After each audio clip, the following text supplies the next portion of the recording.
What's up, Angry Ginger Army? How's everybody doing? The hills are alive with the sound of chainsaws and weed eaters. Spring is here. Spring is here. Also, my allergies are here. So, that's a thing. It's a tough time in the year for me for about a month and a half. But we've got allergy medicine, so we should be okay. We're doing all right. We're doing all right today. We're doing all right. We got a new pope. We got a new pope, guys. And I got to tell you, I was pretty happy with this pick. I was pretty happy with the pope pick. I looked up the popes before, or the potential popes, before the pope was chosen. And, one of the funny things is I had seen somebody in chat a while back say, maybe we'll get the first African pope. And I looked up that pope and I was like, that is the most conservative pope. So to go along with the craziness that is 2025, it turns out the American pope was the progressive pope and the black pope was the conservative pope. And we dodged a bullet. We dodged a bullet, you know. And after losing Francis, I was a bit on the concerned side with the way things are going. But after Australia did a great job, after Canada did a great job, the Vatican came through and they voted for a pope that does not like Donald Trump and J.D. Vance. It feels like we got some W's just rolling in. The W's are rolling in right now for the world, not for America. Over here in America, still taking a lot of L's. A lot of L's going on here in America. But in the world, the globe has united. Donald Trump, the great uniter, Donald Trump. Just not in the way that you guys thought that it was going to happen, MAGA supporters. Okay? Horrible job of uniting America. Great job of uniting the rest of the world against us. I just watched. Also, isn't today Happy World War I Day?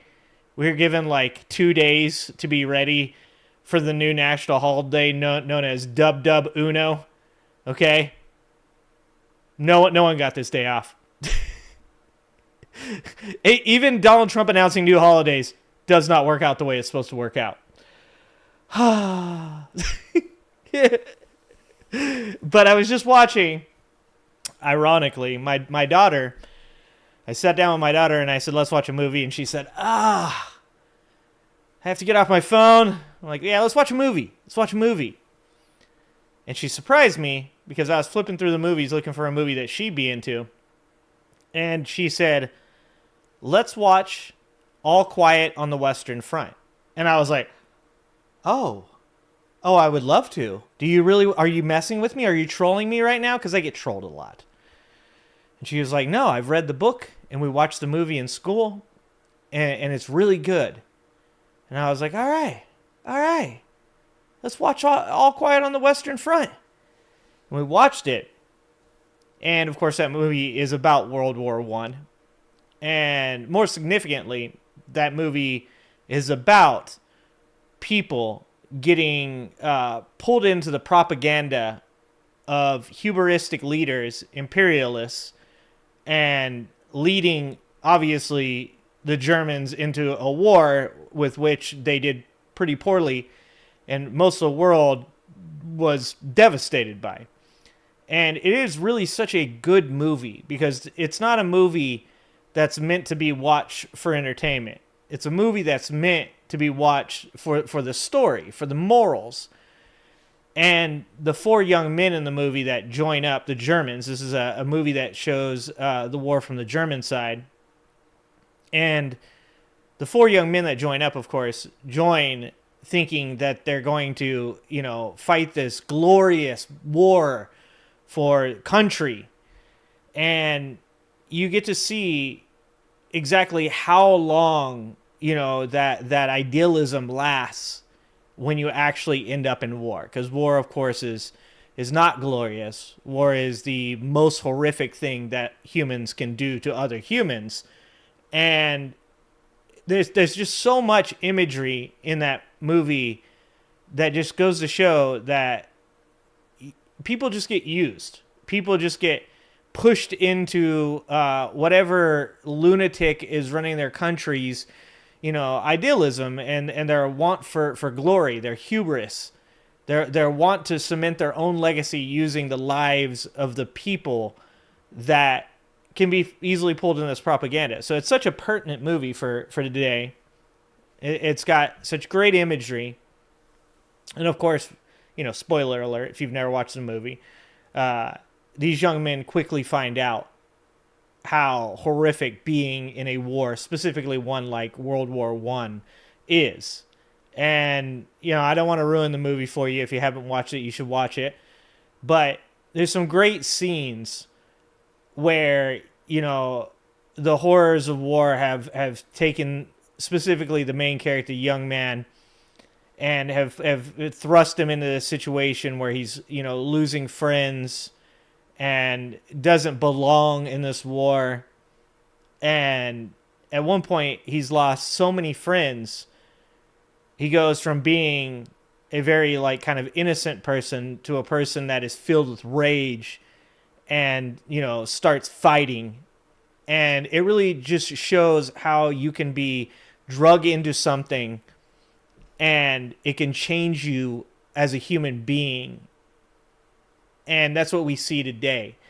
And we may not be at war, but we are at war with a set of ideals, an ideology right now. And I really enjoyed the movie. It's a long movie. It's like 2.5 hours long. But I recommend everybody watch it. It's World War I day, guys. We're reopening Alcatraz. Jesus Christ. Anyways, just wanted to say that because I did just watch the movie, and I'm the type of person that thinks about a movie for a long time after I watched it and tries to pull morals and tries to really get what they're trying to give you. What were they trying to say? What was the reason that they wrote this movie? And I feel like it had a lot of impact on what we are going through here today in America and how one leader's hubris can lead a country to be hated by the world and how it can be devastating for the people that end up having to fight the war. So check out that movie. All right, guys. What was the movie? It was All Quiet on the Western Front. That is the name of the movie. And, it's kind of a turnoff for me at first. I didn't want to watch it because, it is from the German side. So I was like, probably not going to like this. But my daughter actually got me to watch it, and it was a very good movie. Very good movie. Very sad movie. But, war is sad. War shouldn't be glorified. War is sad. My whole family is military. I love my family. I love the people in my family that I've served. But it really does give you a very good idea of what it's like to actually see the horrors of war. So let's say hi to everybody. Swift, of course. Hello. Kay, what's up? Nina, what's going on? Troy Scott, what's happening? Tammy, what's up, Tammy? What's up, Robert? Super Saint, what's up, Super Saint? Nightbot, everybody say hi to Nightbot. Nightbot's just here to share links, guys. Don't yell at Nightbot. I see you guys fight with Nightbot sometimes. VD, you're taking a break from Hal Sparks? Well, you just came to Hal Sparks Jr. Some people have said I'm very much like Hal Sparks. Dan, what's up, Dan? What's going on? Dan, you have the highest. Nightbot counts you as the highest chatter from the last stream. Nightbot is watching you guys. Thirsty Thursday, grab your drinks. Of course it is. And I'm off tomorrow, guys. I got my flippy floppies on. I don't know if I can get my leg up. Up. Flippy flop, they're dirty. I got flippy floppies on because I'm off tomorrow. Okay? I'm wearing flippy floppies with socks, just so you guys know. Don't judge me. What's happening, Roxanne? What's going on, Roxanne? Let's see who else is in here. Pinkerbell. What's up, Pinkerbell? Let's see. I think I got... Oh, Nathan. What's up, Nathan? What's going on? All right. I think I got you guys. I think I got most of you. Yeah, there's a lot of chatting. You guys did a good job, community. Good job, community. Much. Oh, Jen. I missed Jen. What's up, Jen? What's going on, Jen? Let's see. Let's see. Yeah, I think I think I got all of you. Oh, Progressively. What's up, Progressively? Michael. Wait. Michelle. Sorry, Michelle. The screen moved as I said that. It's fucking with me. What's up, Stan? What's going on, Stan? Yeah. Silent Siren. You were like number 2. I think you got number 2, Silent. Let's see. I think I got you all. I think I got all of you. I'm pretty sure. What's going on? All right. So we got some videos today. Gnome Domed. Enjoy your time. Have a fun time. It's a big one. That's what she said. Yes, indeed. Half of them were saying eat shit to Troy. Well, I mean, as long as you guys are active.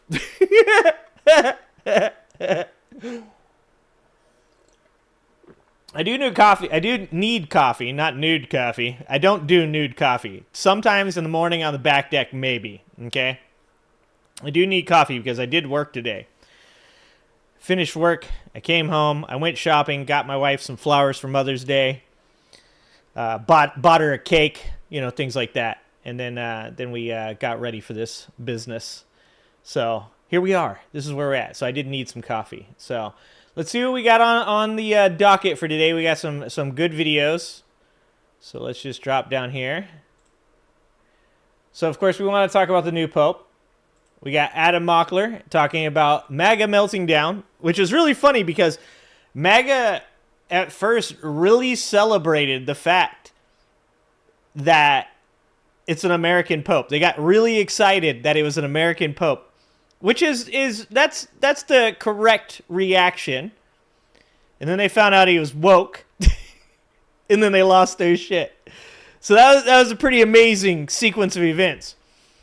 And you know, I kind of called this out during the Olympics. I'm a big Olympics fan. I love sports. I love athleticism. I love watching people, you know, succeed. And the Olympics, like, distill so many good stories.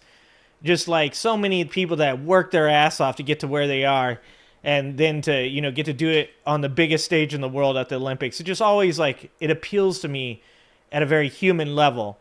And I thought one of the craziest things about the last Olympics was watching MAGA like decided they were not going to support any United States athletes. In fact, they went a little bit further, and you know they insulted our female rugby team. They obviously went absolutely fucking bananas about that boxer. You guys don't hear about the boxer anymore, of course, because that was just to make you hate that person because they wanted you to hate trans people. So it just worked with their narrative.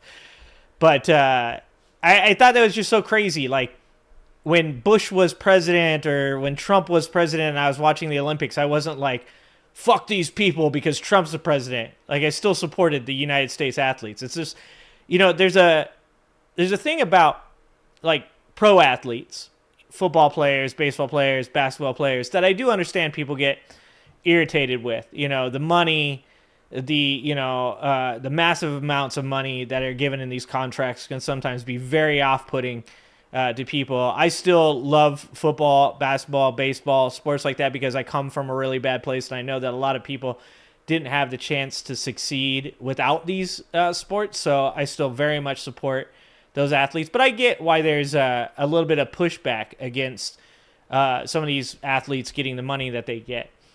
But I've never understood hate for Olympic athletes. The majority of Olympic athletes are just average everyday people that are very talented and have worked really fucking hard and are just trying to do their best to really excel at the thing that they feel that they're good at. And it was really weird for me to watch that. So I just thought it was funny because it's like anytime something that doesn't agree with the Donald Trump narrative, these people decide that they hate it. And it's fucking mind-boggling, to be honest with you. You shouldn't change your mind on something like that. Like, at the end of the day, if the American Pope wasn't elected, or was it elected? Yeah, I guess he's elected, right? They vote on him. You know, it's not world-ending for me. It would suck, but I wouldn't be like, fuck this guy! I'm very happy that the right man got elected, but it's not going to change me into being this angry, hateful person if they don't. So I just think that's crazy the way that they go about this kind of stuff. So we've got Adam Mockler talking about the MAGA meltdown, which is appropriate as the show is called the MAGA meltdown. We also have Gary Stevenson from Gary's Economics. So I was actually watching this podcast because I like Gary. I like Gary's economic outlook. And I like that Gary talks a lot about the wealth gap and about how any government system that creates a wealth gap like we have now, as we do in the world, is bad for society. So I like listening to Gary talk about some of these things. I know some people are like, yeah, he's not even that good of a trader. Oh, like that's not. I'm not watching him for trade advice. I watch him because I like his moral point of view on the wealth gap and the world's economy. So he's got some really great things to say in this interview. We won't watch the whole thing. I actually jumped ahead to where he starts talking about the things that I found really, really good, really, really strong logic coming from Gary. And then we also have, for the funsies, Professor Dave watching Terrence Howard on the Bill Maher show. It was, wow, guys. You couldn't come up with a better scenario than Terrence Howard's crazy ass and Bill Maher smoking a bunch of ganja and just being like, wow, is that true? Are you sure that's true? It was like voyeuring a conversation from my mid-20s. Out of control. But anyways, somebody in the office was listening to this. I was listening to part of it as he was listening to it, but I didn't get to listen to a lot of it. So I figured we'd jump on here and listen to it on the stream because it was pretty funny. So, but let's start with the Trump supporters melting down over the Pope. Let's get you guys back up here. Chosen. He is elected or selected. He's chosen. Okay, that's the proper word. Where is Golf Marine to tell me it's run, not ran? I need you guys. I need you guys' help. All right? What up, Reverend? What's going on? Alan, what's happening? See, when I go back into the other me, sometimes I miss you guys. I don't get to see the chat because I need another screen. I need like 4 more monitors so that way I can have you guys up on one. I need to have the game up on one. I need to have the videos up on one.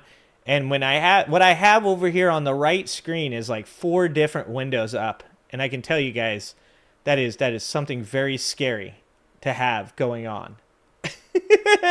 Because I could click the wrong thing real easily, guys. Real easily. All right, so Terrence plus Bill equals a full 70 points of IQ. I don't know if it's a full. I'd give it like a 68.5, but it gets close. 70 if you round up. All right, let's watch Adam Mockler talk about our new Pope. I am fuzzy. Please focus. I can't do too much about that because if I touch it, it's gonna. That's what she said. If I touch it, something's gonna go wrong here. Let me see. Oh, I am fuzzy. Why am I fuzzy? Okay, hold on. Says I have an excellent connection. Okay, I'm going to push a button, and let's hope nothing bad happens, guys. It's because sometimes my camera autofocuses on the outside.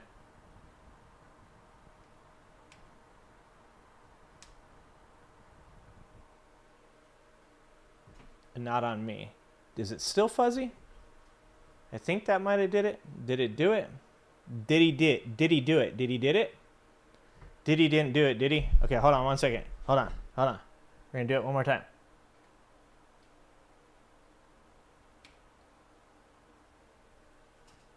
Oh, that's way fuzzy. That's super blurry. Hold on. Camera's off. Or lights off.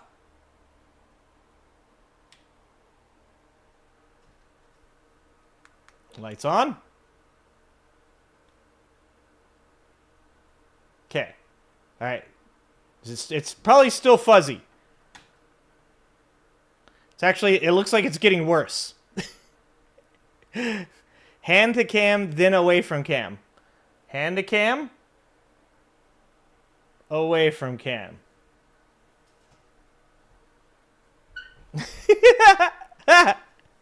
I like that I'm getting IT from you guys here. Here, let's try something else here. Where's my autofocus? Okay, hold on. I'm gonna mess with it. If anything goes wrong, guys, not my fault. Okay?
How's that one?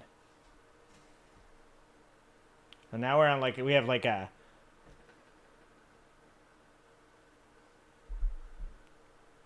Okay, hold on. It's kind of a weird portrait view.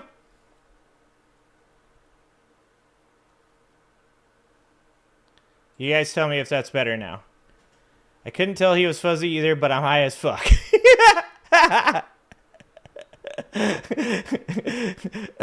You guys are the best IT people ever. Now do the hand thing.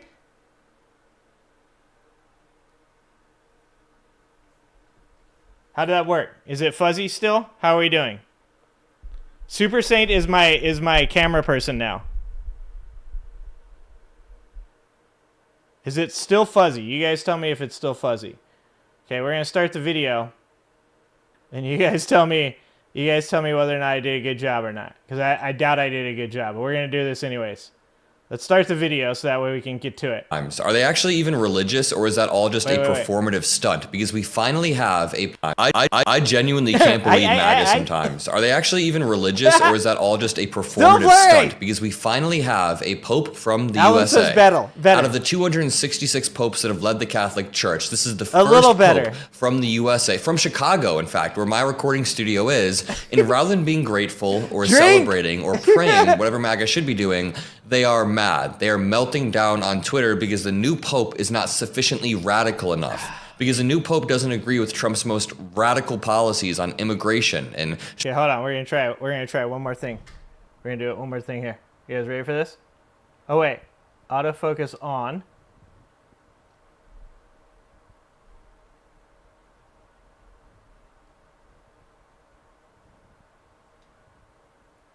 Manual this operation setting. Okay, you guys can't see what it says. Uh-oh, what am I doing? Oh, I took a picture. Shit. This is amazing. I have no idea what I've done here. Intelligent auto? Now there's all kinds of numbers on my screen, guys. I think this was a mistake. Okay, we're just going to leave it alone. Use a book instead of my hand. Now I feel like you guys are just trying to make me do stuff.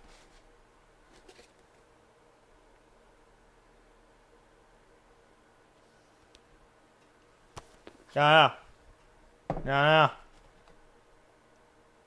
They tried to buy a pope and it didn't work. Jesus has left Chicago. Oh, I almost said Michigan. Here, let's see. Can I make this bigger? That's what she said. Oh. Okay, over here. Okay, one of these bits. Oh, I just stretched myself. Now I look oblong. Okay, looking oblong.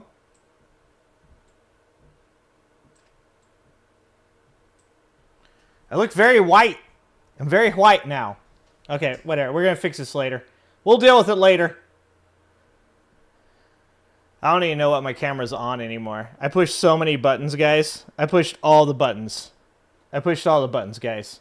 Stripping people of due process, down on USA from Chicago, in fact, where my recording studio is, and rather than being grateful or celebrating or praying, whatever MAGA should be doing, they are mad. They are melting down on Twitter because the new pope is not sufficiently radical enough. DJ? Because the new pope doesn't agree with Trump's most radical policies on immigration and stripping people of due process.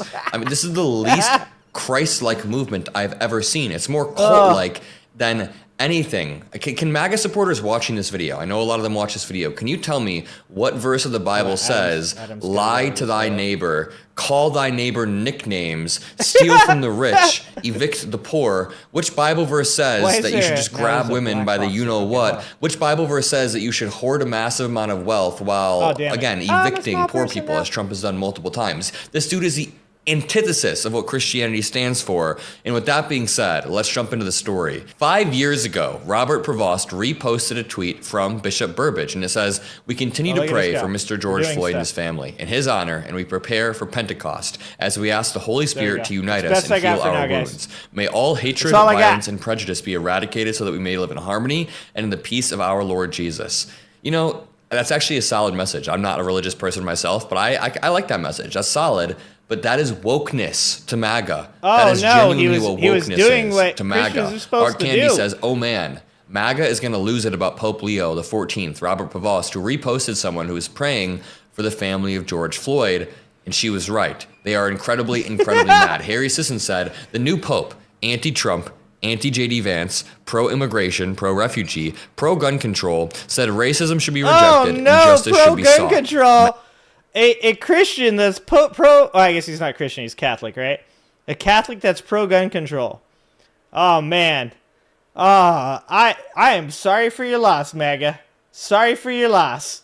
MAGA's worst nightmare. Wow. Brian Tyler Cohen, Pope Leo the 14th is a vocal critic of Donald Trump and JD Vance, sharing a post criticizing their attacks on due process and immigrants. Quote, "Do you not see the suffering? Is your conscience not disturbed? How do you stay quiet?" I genuinely feel like one of the core tenets of the Bible is that everybody should be treated fairly and that due process is necessary. Let's take a look at these posts. These are a little bit more. So really the Pope is just a human being with common sense? Is that why we're mad?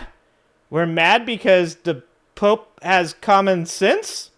More recent, from February of 2025, so after Trump took office again. What's up, Angela? Robert Prevost, or Pope Leo the 14th, said, "Pope Francis' letter, JD Vance's Ordo Amoris, and what the gospel asks us all on immigration." In this post, he rejects the Trump Vance style of immigration policy. And then he writes straight up, JD Vance is wrong. Jesus doesn't ask us to rank our love for others. And then Robert Prevost posted, "As Trump and Bukele use the Oval Office to laugh, Fed's illicit deportation of a U.S. resident, once an undocumented Salvadorian himself, now DC Oxavelio asks, quote, 'Do you not see the suffering? Is your conscience not disturbed?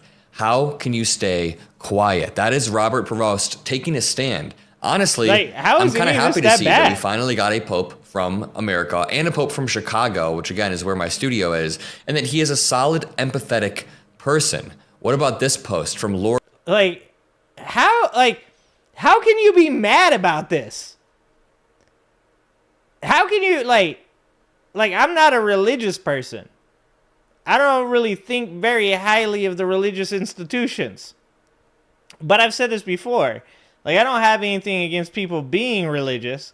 I only have something against people that claim to be religious that then don't live like a Christ-like life, right? So it's how are you? I'm not mad. How are you mad? You're mad because the dude is nice to people? Isn't that what you're supposed to be? But that's why, like I said, that's why I don't like the institution of religion, is because the institution of religion is really just about control, right? It's about avoiding taxes too. But that it just puts the lie to things. When something is just outright in your face obscene. You don't like the guy because he cares about other people. That's fucking insane. Like, say that a couple times to yourself. I don't like this guy because he's nice to other people.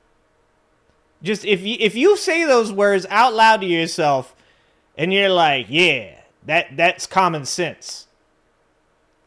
There's no hope for you anymore. Who cares? Or a loomer, a MAGA lunatic saying woke Marxist Pope. I don't know what. Wait, so now the Pope is a Marxist? What about it makes him a Marxist? What does woke even mean to these people anymore? I mean, it doesn't mean here's anything, the thing. Adam. Every movement will inevitably create true believers. And when a movement creates true believers, those people will go to any end. They will use any mean to achieve that end, even if it means turning their back on the Pope. And Laura Loomer is a true believer in every But I mean, that one person already said, what was it? Is that lady on that like CNN show, or it wasn't CNN, obviously. It was like News Nation or whatever the fuck that alternative one is, where she was like, Pope Francis is probably in hell right now. You know, these people don't even believe in the shit that they said that they believed in, like, 6 months ago. That's the Donald Trump effect. Donald Trump will turn people that were like religious zealots into anti-religious zealots. Donald Trump, if Donald Trump was a Raiders fan in 2017 and jumped on the Chiefs bandwagon for the Super Bowls, they would go from the Raiders to the Chiefs and they would not even blink a fucking eyelid. Like, they would just be like, yeah, no, I've always hated the Raiders. It's 1984. It's not we became Chiefs fans. It's we've always been Chiefs fans. It's not we used to hate the Raiders or we used to love the Raiders. No, it's we've always hated the Raiders. Like, if you have any significant function of your brain left, just like any of it, you should be able to like suss out that changing your beliefs, some of them long-held traditional beliefs, on a whim because somebody doesn't like that person that you like. If there's any function left in your brain, that should be a huge red flag to you that you have joined a cult. You need an intervention. They don't know Marx either. Nope. Sense of the term. What about Nick Fuentes, who tweeted out, the Catholic Church is the center of the universe? And, this one was one of the funniest ones. And Wokeness on Twitter, which was one of the largest right-wing MAGA accounts. You mean Jack Posobiec? There's a funny video from, I'm going to mess up his name. I think it's Ryan McCarthy. He's the ex-military dude that does breakdowns of this kind of stuff. He did a bunch of research and cross-referencing like tweets when they're tweeted and how fast it's retweeted. And he strongly believes that this is that Jack Posobiec guy. This is his burner account. Wingers on Twitter have built a very comprehensive, intense ecosystem where they just post bullshit all day. Just volume. By the way, that's why we're building what we're building here, and I want to say thank you guys for everything that we built. I just did a meeting with President Obama yesterday. You may have seen the photos on my channel. There'll be a video. Wait, what? Adam Mockler got to hang out with Obama? Damn, I'm slacking. I'm going to have to quit my job. He's hanging out with Obama. Video coming about that later today or tomorrow. But again, thank you guys for everything. Make sure you drop a like. Make sure you subscribe to join this journey. Sorry to sound like a broken record, but I'd rather be making a lot of progress and sound like a broken record than completely stop making progress because I didn't ask. Right here, and Wokeness says, Pope Leo the 14th reposts on his X feed. And this post went viral. If we read through some of these, he reposted, I join my voice and prayers to those of my brother bishops that we might work hard to end racism in our hearts and in society. What's wrong with this? Why are Trump supporters saying this is like woke, crazy BS? He literally just said, I hope that racism goes away, and Trump supporters apparently take that personally. I feel like that says more about the Trump supporters. Then Robert Provost reposts, saying Trump's bad hombres line fuels racism and nativism. Callie Bishop send preemptive blast on DACA repeal. You know, this discussion reminds me of a good clip from friends of the show, Jolly Good Ginger and Walter Masterson. Take a listen. Not me. That's another ginger. Adam Mockler is cheating on me with another ginger. God damn it, man. This show is so sad now. There's a lot of sadness. Adam Mockler. Damn it. As long as he came here legally. As long as Jesus Christ came to this country legally. Can you imagine? Dude, that's fucking hilarious. As long as he came here legally, he's Jesus, bro. He's fucking Jesus.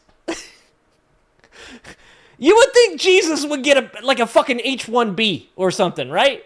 Like, you would think you would be like, you know, we do have laws and regulations and stuff. But Your Honor, this is Jesus. This is why you can't take these fucking people seriously. And also, you know, this is something that a lot of us have pointed out before. The motherfucker with a thin blue line sticker is always the motherfucker that has like 2 felonies nowadays. It's fucking the weirdest hypocrisy you've ever seen. It's like one time I was driving past this movie theater and there was a guy with a flat tire. And I looked over and he was getting out of his car to look at his tire. And he had a thin blue line sticker on the back of his window.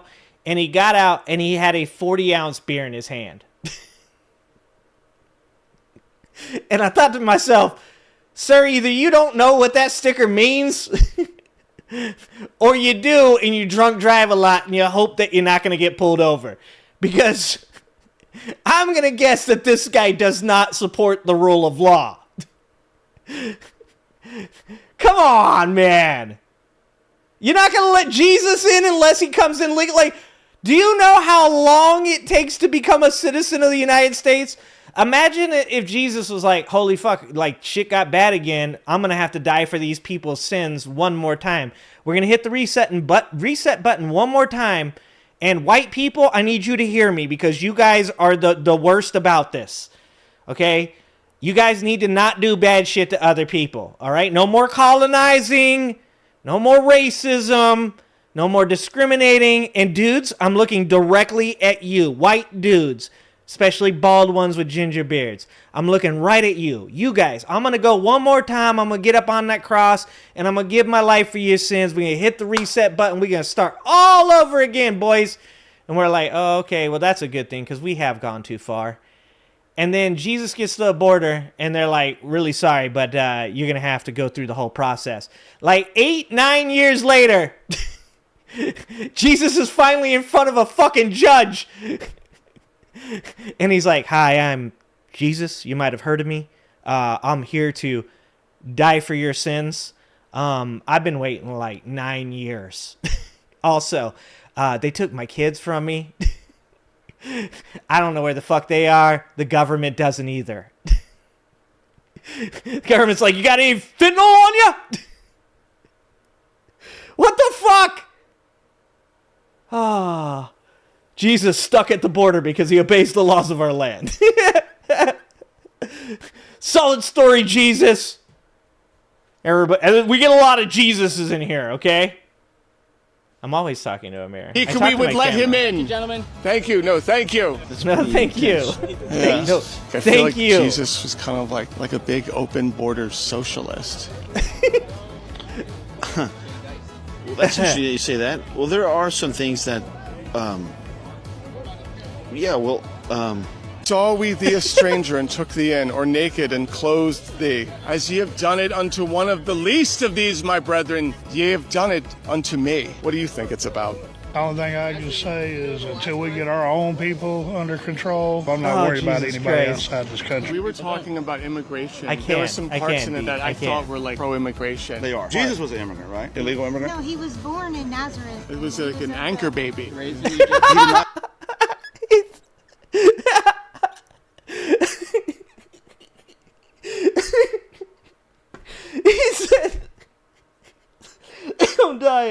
Oh shit, he said Jesus was an anchor baby. Oh fuck, who would have known this would be such a funny conversation? Did Walter Masterson think to himself before he got into this that this is going to be this fucking hilarious? Jesus is an anchor baby. I need that for a t-shirt. I need a t-shirt that says Jesus was an anchor baby. Oh, Jesus. Pun intended. Oh,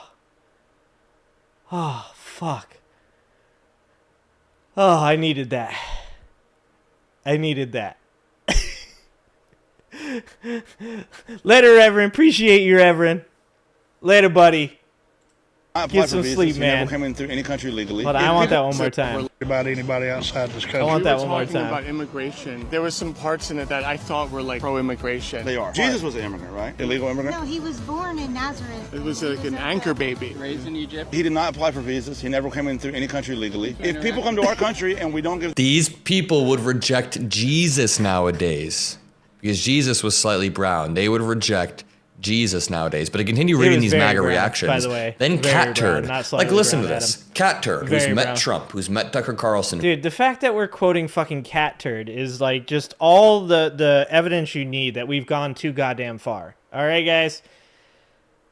Holy fuck. Can you imagine future civilizations? Oh my god. The nuclear war takes us all back to the fucking, let's just say, like, not even the Stone Ages. Let's say it takes us back to like 1700. And people are like digging through the rubble of these forgotten cities. And somewhere someone finds a iPhone on the ground. And they pick it up and it's still got internet connection. It's probably in Asia. And someone hits the button and it's fucking Adam Mockler quoting Cat Turd. And they're like, oh, yeah, that's where it all went wrong. Oh my god, we're quoting Cat Turd. Who was one of the biggest MAGA accounts on Twitter, calls this a nightmare. You all know what the nightmare is? The nightmare is the new pope saying... Okay, hold on. Hold on. I'm really sorry, Adam, but I have to ask this. Does he say nightmare? Because though I'm not the person that should be talking about how anybody pronounces a word ever, nightmare? Is that Boston? Is that a Boston accent?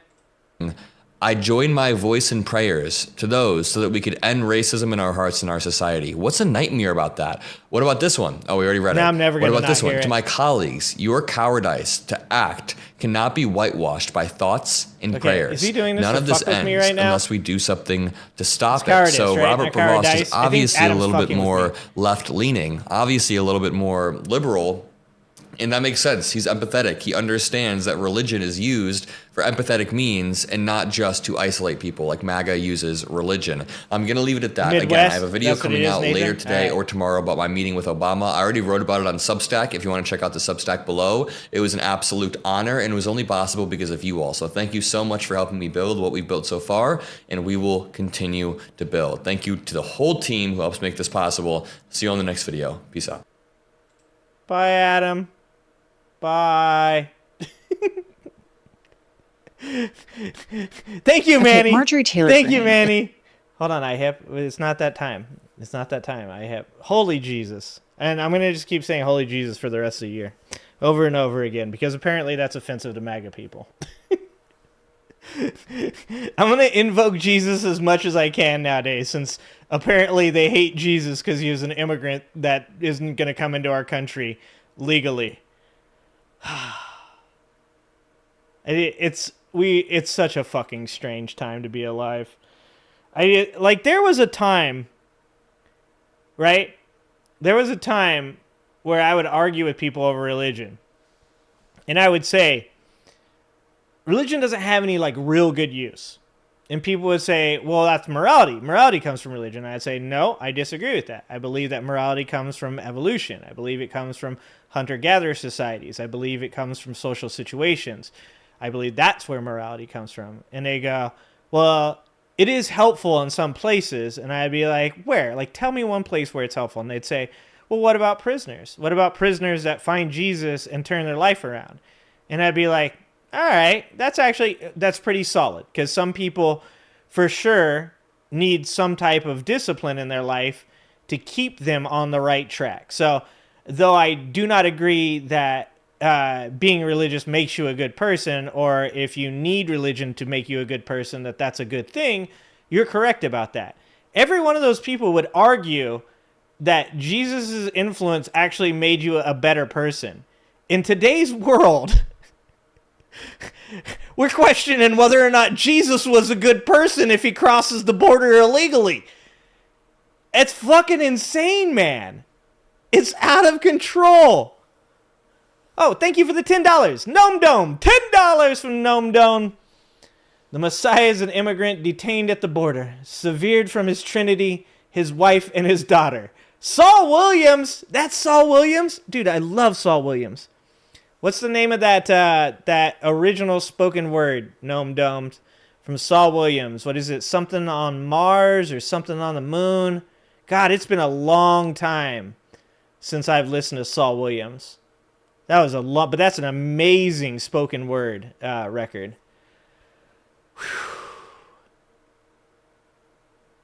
The second coming of Jesus is taking a while. He's stuck in immigration, guys. He'll be here. He really wants to save us, but he got to get through the border agents first.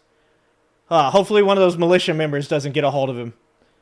He's probably somewhere in like a Louisiana detention center right now. What do you guys want to make a bet?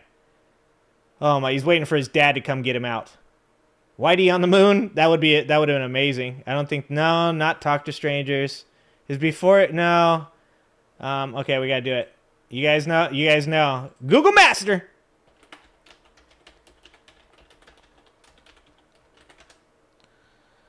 All right. Saul Williams records. Which one am I thinking of? I'm an idiot. I think I'm thinking of Amethyst Rockstar. It has nothing to do with the moon or Mars. It's Amethyst Rockstar. That's the one I was talking about. This one right here. Let's see. We can play like 2.5 seconds of it.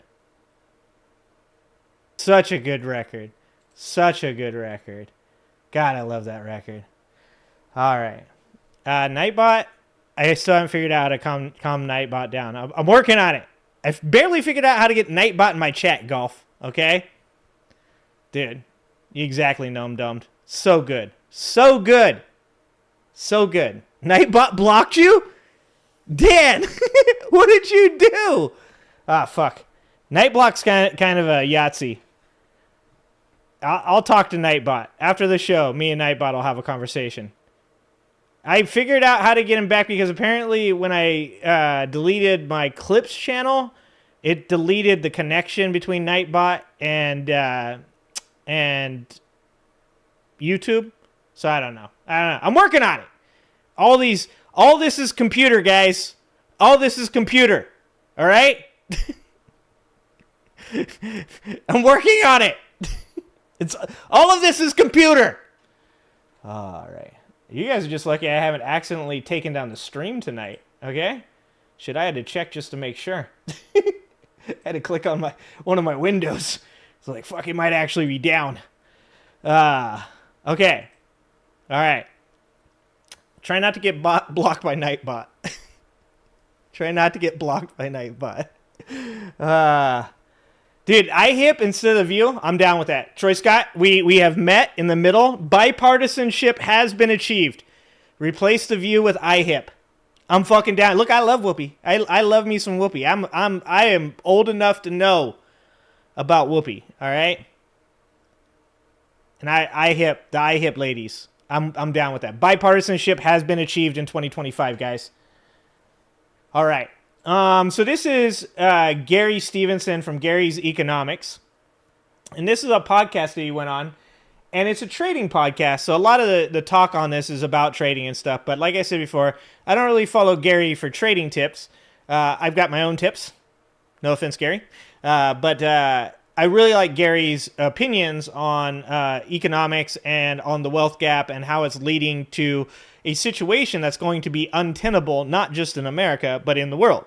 So I skipped ahead a little bit here to where I think he starts talking about what I wanted to hear him talk about. And this is in the risk management and trading, and it goes into Elon Musk and trading volatility, and then some political power and economic inequality.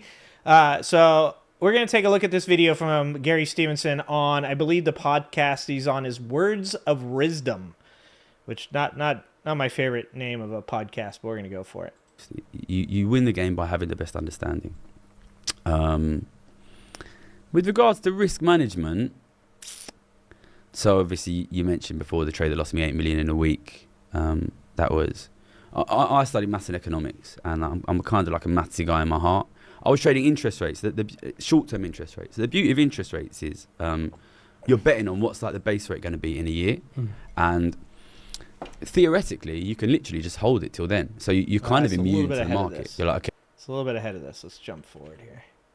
It's 4%. Fucking Swiss National Bank did some fucking ridiculous bullshit and absolutely spanked me. I lost 8 million in a lot of trades on. I don't put a trade on unless I'm very, very, very. But I need to be able to hold. And maybe I'm. Guy founds crypto. Oh, here it is. You go hard. You need to know. Because he starts talking about. This is what crypto. I always say to these crypto boys, right? If that hits zero, crypto can hit zero. I think it will hit zero. Why do you think that? It don't exist, mate. Later, Lynn. Have fun over there. This is what I always say. Say hi for me. Imagine you're Satoshi Nakamoto, right? Probably I don't need to tell you who that is. Yeah. Right? Guy founds crypto. You make up something for free, costless to make. People are paying you for it. Fucking hell. Oh my God. The amount you've got on paper, suddenly it's worth like £500,000. Talk about the early days. Fucking hell. £500,000. 5 million quid maybe. But as soon as you start selling it, you might get 200 grand, 300 grand. You can't sell 5 million quid. What are you going to do? If it were me, I'd sell 50 grand. Advertising. Future of money, mate. Look how much it's gone up. And so what he's talking about here, just to give you an idea, is how Bitcoin is a scam in the way that almost all scams that are going on right now in our society because Donald Trump are scams. And that is when you get somebody that has a really good idea about how to market something and give it an intrinsic value that does not exist. Because Bitcoin does not have an intrinsic value. Blockchain does have intrinsic value, but something like Bitcoin does not. It's just an over-the-counter trade. It literally, it's practically, not literally, it is practically a shell company. It has no real value except for that which is given to it by the investors. There's nothing that it's used for. It's just an investment opportunity. And what he's talking about is that at one point or another, Bitcoin will hit zero. And that's because at one point or another, there will be no one that can invest in it. Because it's not Coca-Cola, it's not IBM. There's no product that exists for you to invest in. It is just the faith that it will continue to go up and it will continue to generate wealth for you. Let's see. Manny says, have we seen the knockoff that Anna Asparagus and the other weirdos are doing with Jillian Michaels in them? It's unbearable to watch. I have not seen it. No, I have not seen that. I don't watch a lot of the TYT stuff, but to be honest, I never did, right? I never was big into it. One thing I didn't understand, and that was a damn word he said. Dan, my favorite movie is Snatch, right? Snatch is my favorite movie. Snatch and Tombstone. Those two movies are my two favorite movies. And obviously in Snatch, Brad Pitt's character, he plays an Irish pikey. And dude, he does sometimes. Gary reminds me a little bit of it. And the guys at the Bulwark, Tim Miller and Cameron Kasky, interviewed the other British guy. I think his name is Cox. They eviscerated Trump's trade bullshit and crypto scam. Yeah, so he's going to go into it in just a second. Gary Stevens talks about Trump's bullshit too. Use a bit of money to stabilize the price. I might even artificially try and push it up a bit, get a bit of a bubble on it. It's gone up. Sell a bit more advertising. Get more kids in. Sell a bit more advertising. Get more kids in. Sell a bit more advertising. Oh, my game froze. My whole plan would be, how much of this can I get in the hands of idiots? And how much of their money can I take? and I would just run it up, and I'd stabilize the price, and I would advertise it, and I would tell people it's the future of money, and I would tell people this is going to save the world. And if I made enough, I might think, fuck, maybe I could fund a presidential campaign. I'm going to get him in, and I'm going to make the government buy it. It's a fucking scam, mate. It's the biggest fucking scam I've seen in my fucking life. And if I was Satoshi Nakamoto, just like all the other coins, Did you hear what he said? If I got big enough and it got expensive enough, I would use the money to fund a campaign. I would get somebody into office that will be pro-crypto. Donald Trump hated crypto. Donald Trump didn't give one shit about crypto. And then all of a sudden, Donald Trump cares about crypto. All of a sudden, Donald Trump is really big in with the tech bros. It seems a little bit strange that all of a sudden, Donald Trump has all of these people with all of this money behind them, and now he's talking pro-crypto. Then he pulls a rug pull. Then his wife pulls a rug pull. It seems pretty insane to think that there isn't some type of connection between all of the crypto bros and the tech bros and what is going on right now in this society. My aim would be, it's a fucking scam, mate. It's the biggest fucking scam. Let's listen to that one more time. Tell people it's the future of money, and I would advertise the price, and I would advertise it, and I would tell people it's the future of money, and I would tell people this is going to save the world. And if I made enough, I might think, fuck, maybe I could fund a presidential campaign. That right there. I might think, fuck, maybe I can fund a presidential campaign. I'm going to get him in, and I'm going to make the government buy it. It's a fucking scam, mate. It's the biggest fucking scam I've seen in my fucking life. And if I was Satoshi Nakamoto, just like all the other coins, my aim would be get as much of this money, of this fake money, in the hands of the world's young, hopeful men. Yep. Get them to pay me their real money. Use that to buy the stock market. Use that to buy gold. Use that to buy land. Use that to buy houses. All you would be thinking is, how can I advertise this? How can I get it out? And I know people will turn around. Because that's what they do, right? Is they don't put their money into crypto and just let it sit there. They put it into crypto. They buy the dip. They sell the peak. And then they use that money to buy things that matter. And say, he hasn't sold it. He hasn't sold it. Well, it's very easy to fucking short sell it. Because you can look at his account and say he hasn't sold it. Short sell it. Short sell it. Borrow someone else's crypto and sell it. Sell derivatives. You can easily cover your exposure. You don't need to sell it. For me, if you want to do due diligence on an investment, the first thing you want to check is, does it exist? Yep. Is it a shell company? This is does it exist? And I know people will turn around and say, money is also points on the internet. Well, don't fucking invest in money then. Buy fucking real assets. Buy the stock market. Buy gold. Buy property. Buy land. Buy natural resources. That's what the rich people do. That is what the rich people do. Listen, Donald Trump, is he buying crypto or is he selling crypto? Seems to be. Yeah, what is he doing? He seems to be selling. This guy gets it. He seems to be selling crypto. Because what's the way to make money on crypto? It's not by buying crypto. It's by selling crypto. Buy natural resources. That's what the rich people do. That is what the rich people do. Listen, Donald Trump, is he buying crypto or is he selling crypto? Seems to be selling it. He's selling it. Follow the money, mate. This guy made billions selling that. Real money. And he's going to use that real money to buy real assets. And the people that bought that crypto have lost that real money now. Just be careful what you buy. I saw a video That's crazy. put out, I think I want to say that 2 weeks ago, in terms of like Elon Musk. And you know, Randy, Amway. Yeah, the good old days of Amway. in the trading space, they all game. love Donald Trump. They all love Elon Musk. I don't know what it is in particular. Maybe it's the companies. Maybe. Here, I'm going to let's go up here. Let's change the screen because the game is totally frozen. There we go. Let's do that. Then let's do this. And the wealth. I know obviously with Trump, it's definitely the volatility they bring, because you know the difference with yourself compared to a lot of traders out there, especially in the retail audience, is that time perspective. You know, you're focused on a much larger time perspective, but then also looking at different factors. You know, when it comes to how you're creating your trade ideas, versus they are looking at maybe it could be an FX pair, it could be a particular stock, or an option that they're trading, and it's very much. What's up, Cajun? What's up, Fixin'? And so they love that volatility, but.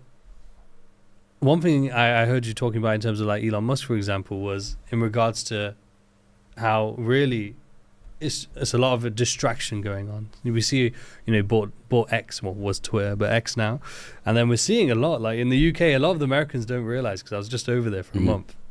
We're like how much involvement he's trying to do in the UK, politics and sort of the narrative. And I've also seen how easy it is if you have large influence to be able to create narratives and sort of put a divide between people.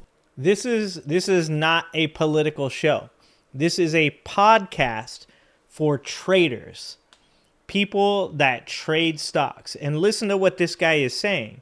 Listen to what Gary is saying, and listen to what the podcast host is saying. That Elon Musk is he is putting tons of money into their politics. Why is he doing that? This is all connected in some manner, because they want to create this interconnected scheme, not just in America, but in the rest of the world, with the UK, with the UK, with everybody else, in the hopes that they're not just grifting off of Americans, but they're also grifting off of every one of these other countries. And it's not just for money, because a lot of people think it's just money, it's just money, it's just money. But that's not recognizing what that money equals. That money equals resources. Wealth equals voice, and wealth equals resources. So in other countries, it doesn't equal as much voice as it does here in America, because other countries do have laws that inhibit dark money. Foreign money is not. That's why Elon Musk is able to do it. But dark money, and like they have caps on donations and stuff like that. But Elon Musk can find his way to buy himself into positions where he can speak to people and get them to believe the things that he wants them to believe. And you see this when you look at people coming from outside of the country that say, I really like what Donald Trump is doing and all that stuff. And yes, they are the loud minority, but they still exist, and that means it's a foot in the door. And when you have somebody like Elon Musk or somebody like Donald Trump, or you have both of them together constantly interfering with other people's politics, you have to ask yourself why. You have to ask yourself, what is the goal that these people wish to accomplish? And it is authority. They want to have control. They want to have ultimate power because they have money. Money is not the totality of what these people want. These people want to be in control of everybody's lives. They want to be in control of women's bodies. They want to be in control of the reproduction. They want to be in control of what job you have. This is the end game of what these people are attempting to accomplish. And when I say these people, I'm not saying they. I will readily point out exactly who these people are. It is Donald Trump. It is Elon Musk. It is Jeff Bezos. It is Mark Zuckerberg, Mark Andreessen. It is Peter Thiel. It is Curtis Yarvin. These people do want money, but not for the reason I think a lot of people think they do. I think a lot of people think they want money because they're these greedy, wealth-hoarding people that just, can't get enough of the dollar. I think that's missing the forest for the trees. You don't realize that the reason they want the money is because if they have the money, they have control and authority. They have the ability to put whoever they want in politics into power. They get control over those people. If they have money, they can determine deals and contracts around the world. They can give themselves the best deals and contracts around the world, which in turn will give them more money, which in turn will give them more resources, which will give them more control. So I think it's really fucking important what he's saying. And it's, to me, crazy that while listening to a podcast about stocks and trades, this came into it, because there's another point in here where Gary says stock traders don't watch news. they talk to other traders. So that means when you're talking about the things that Gary here is talking about, that means traders are talking about these things. It means that people that participate in the financial system know that this is what's going on. And they know more about this subject than any of us do. And they think that this is what's going on. It's very important to listen to this kind of stuff. What up, Fatty? I think in trading, it's been a while, buddy. What happens in trading is that we get so focused as traders on just the markets and what's going on the market's perspective. What up, and Mike? how can we make money? How can we benefit from this market perspective versus actually what's going on in the real world. And you know, seems like a good dude. We Fatty. kind of Seems separate like a good ourselves. dude. And I wouldn't even say it's just the traders. It's like all these entrepreneurs and businessmen, especially now with it being sort of your Wi-Fi businesses, right? And it's so easy to just focus on what's the grind, what's going to allow me to start making more money. And I think like one huge element of not only the trading game, but then the Gary's economics and then sort of the vision is like how you've stepped away from all that. You know, I think you had that realization and you stepped away from all that and realized that, okay, all of this is great and all in the short term.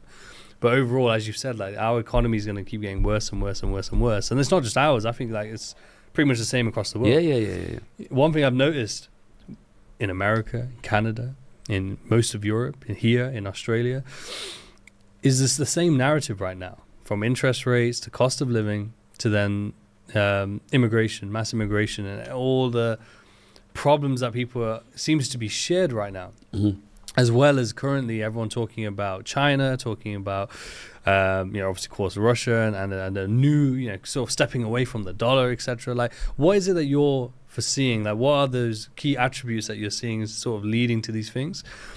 And what are the things that you think can actually change it? Like, actually, make a difference to it, other than maybe just the awareness that you're bringing. How much is it? We talked about obviously people having more of an economic outlook and then sort of having an understanding, but is there other things that people should be looking at and doing? Let's take a break for a minute there, guys, because I want to tell you about one of our sponsors.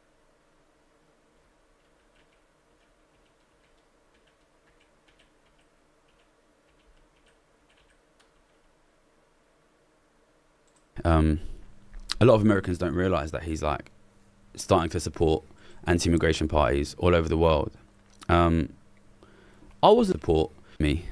Let's get back to the episode. Yeah, I think the Elon Musk situation is really interesting to me. A lot of Americans don't realize that he's like starting to support anti-immigration parties all over the world. I wasn't surprised by that at all, because we're in an interesting time right now in the sense that it is becoming increasingly obvious, I think, to ordinary people that this is not a recession in the sense of like 1 bad year, 2 bad years. It's becoming increasingly obvious that what we have now is kind of permanent structural decline. So things are getting worse, things are getting worse, things are getting worse. What that means in real terms is your kids will be poorer than you, and your grandkids will probably be very poor. And like, this is obviously a thing that most people think is unacceptable and they don't want. So people are starting to think like, we really, really, really need change. We need change. And I think a lot of richer people with elite degrees, which is, most of the people in the media, most of the people in finance, most of the people in politics, most powerful, influential people in the economic conversation, they're kind of protected from it. So there was this thing going around in the US, this idea, the vibes are off, which is like, why are people unhappy when the economy is so good? I was like ripping my hair out because it's a crisis of inequality. It is good for the rich, and the whole conversation is taking place amongst the rich, and they can't understand why the poor, who in many cases can't afford to feed their fucking kids, are unhappy. And it's this kind of mad situation. But then some people in the rich, perhaps somebody like Elon Musk, if you're able to step back a little bit away from your rich bubble and look down at the general public, you're going to be like, we're going to have some problems here. Because the economy is getting worse and worse and worse, seems structural. These guys are already up in arms about it. They're demanding change. I think it's increasingly obvious to, the adults in the room, politics is going to become increasingly fractious and increasingly hostile because of the collapsing economy. Yep. And this is what I said when Biden was president. And I would tell Trump supporters that they're making the wrong argument. When they come into chat and they'd say, the economy is bad. And I'm like, you can't prove that the economy is bad with any given statistic. So explain why the economy is bad. And they say, it's bad. How do you not know it's bad? It's just bad. It's like, well, every metric that we use to qualify whether or not it's a good or bad economy shows that it's strongly in the green. And I said, what you're trying to say, the argument that you should be making, but you can't because you don't understand the topic, because you've chosen to be upset about it, not because of what's going on with you, but because somebody has told you you're supposed to be upset about it. Somebody has engendered this anger, this hatred, this fear in you, and it does touch on something that does feel real. And that is, we should be talking about things like CPI. We should be talking about what consumers are paying for goods in grocery stores. We should be talking outside of CPI. We should be talking about energy costs. We should be talking about gas costs. The reality is that the economy is incredibly strong. But if you are middle class, lower middle class, if you're impoverished, those people are struggling to survive. And one of the reasons is because forever the middle class has bared the burden of being able to both support ultra wealthy people, not paying a large share of the tax pool that they could, and also creating social safety nets for impoverished people, because if those social safety nets don't exist, then the country goes to shit. So the argument, and this is what he's saying in this in this part of this interview, the argument isn't that the economy is bad, because that's wrong. The economy is incredibly strong in America. Every indicator, except for now, it's starting to go south now. If we have one more, month of negative GDP growth, we might have a recession. If we have a half-point change over the 3-month average in unemployment, we're probably going into a recession. Most likely, we are going into a recession now, and that's because Donald Trump thinks that we should go into a recession, because that's what's he's going to be able to rebuild off of this foundation, which is pretty much fucking nuts. Because in the end, it's just going to end up the same thing as COVID did. It's going to end up with the largest transfer of wealth happening, and this time I think it's going to be even worse. So a lot of what Gary's saying is that you have this building not just in America, but globally. And as he said, when you have a husband, a wife, parents, and they have a child, that child's going to be poorer than they were. The child below them is going to be poorer than they are. And the consistency of the wealth being kind of proportioned less and less, and kept within these big, huge families that have the largest amount of wealth in the world, is going to become more prominent. You're going to have that happening more and more often. The gap is going to grow wider and wider, and you're going to end up in a place where the entire, like I said, the upper middle class is the middle class now. The middle class is the working poor.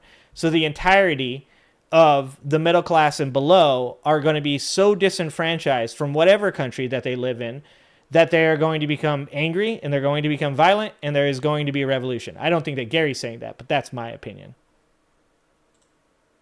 And we are going to move into a situation, and I think we already are in that space, where societies around the world are starting to have conversations about where next. Oh, we've got a Twitch streamer? We need something to change. We got a What is Twitch that change person? gonna be? And we will see that. Those are Twitch people. There will be increasing discussion about this, and there will be economic change.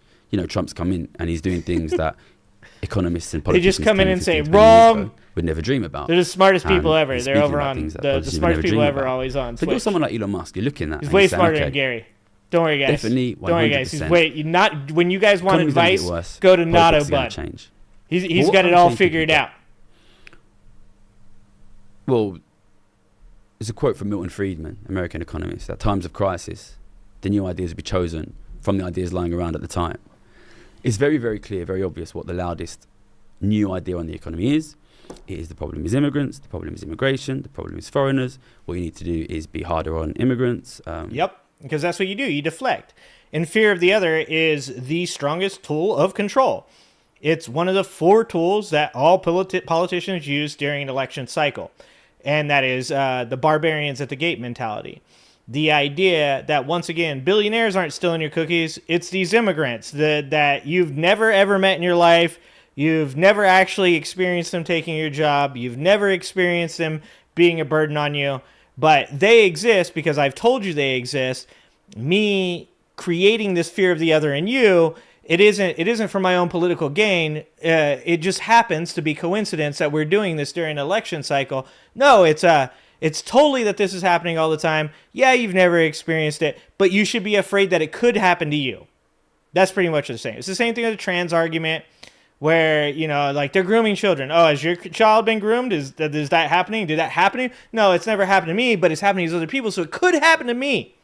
Because fear is how you control a populace. And like I said, you're going to end up in a place where the fear is going to become so overwhelming for people below the middle class that eventually it will end in violence. This is how you end up in communism. When you look at the Soviet Union and what happened with Lenin and dragging these, ultra wealthy people out in the street and shooting them, that happened because people no longer had any type of representation, felt that they no longer had a foundation to grow into what we would call the American dream, and then eventually they revolted. I have a great book from fucking Aristotle right here. Right here. The dude predicted it fucking couple thousand years ago. When you stop believing experts, when you only believe in the most charismatic, funniest, most insulting person, when you stop working with the people around you and instead choose to become sycophants and iconicize people that do not have your best interests in mind, the wealth gap will grow to an inconceivable amount, and eventually you will end in revolution.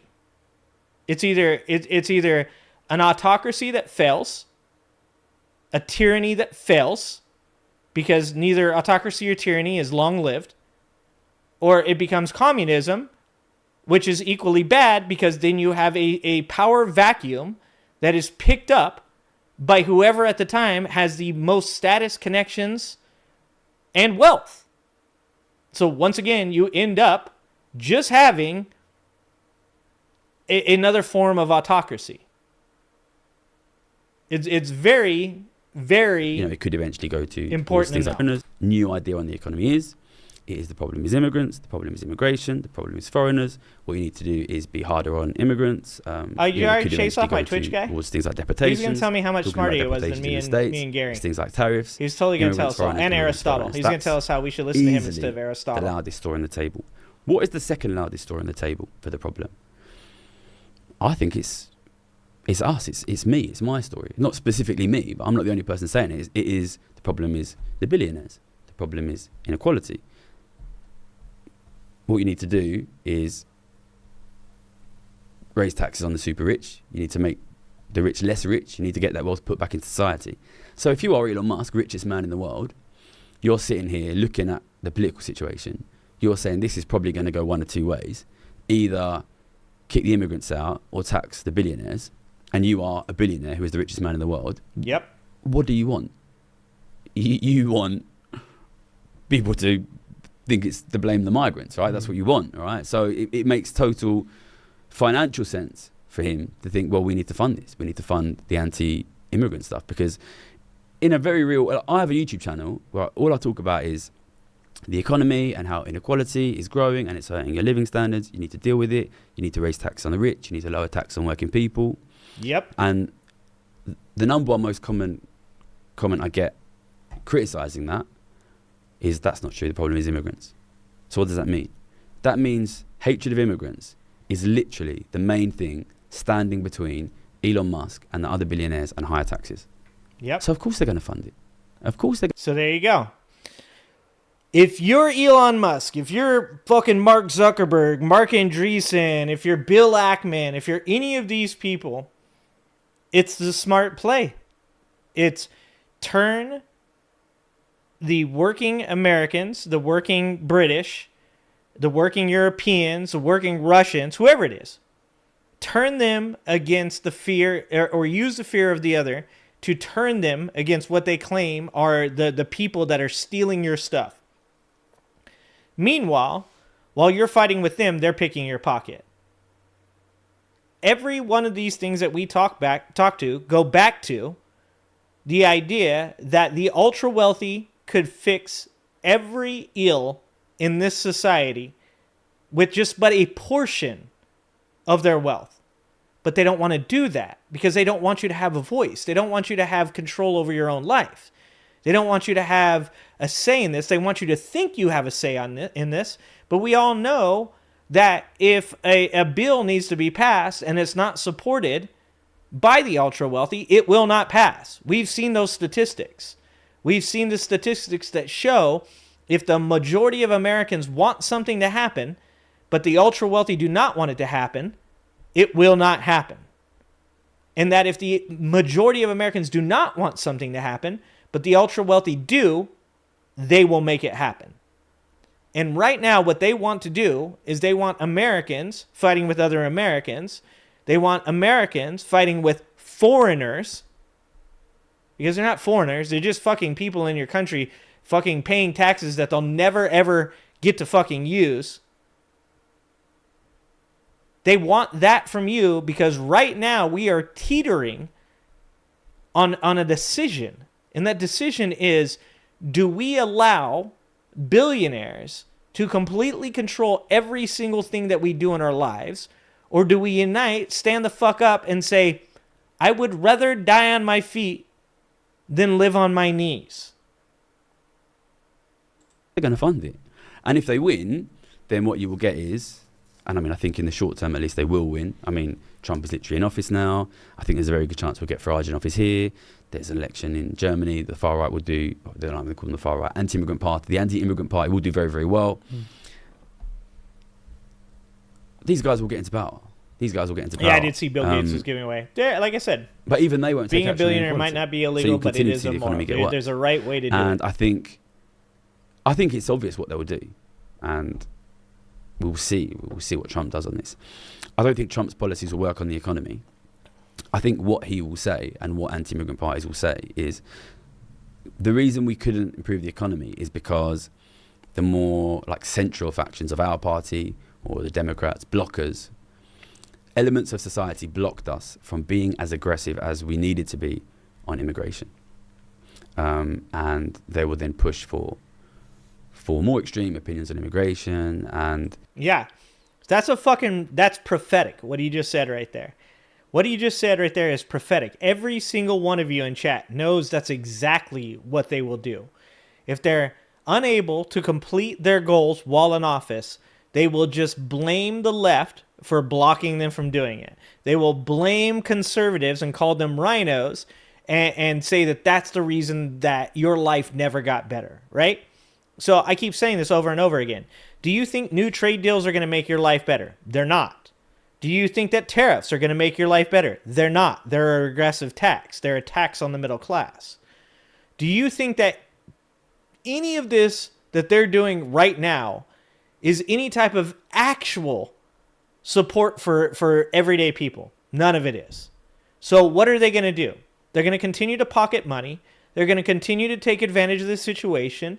And when they get to the end of their term and you're mad because nothing has happened for you, they're going to go, well, I was going to do it for you. But these damn Democrats, these damn rhinos, they stopped us. So then they're going to increase their hatred. And that's why he says politics are going to get more fractious. Like, you think this is the most fractured that we could be. It's not even close. We are just barely walking down the path. We might be halfway through. But when they continue to transfer this wealth to the ultra wealthy, there's going to come a point where the people on the bottom go, well, hold on, you're leaving, and you said like that you're gonna make my life better, and nothing has gotten better for me personally. I mean, I'm sure for other people maybe, but it definitely hasn't happened for me. And they're gonna go, you know why? Because fuck the Democrats. You know why?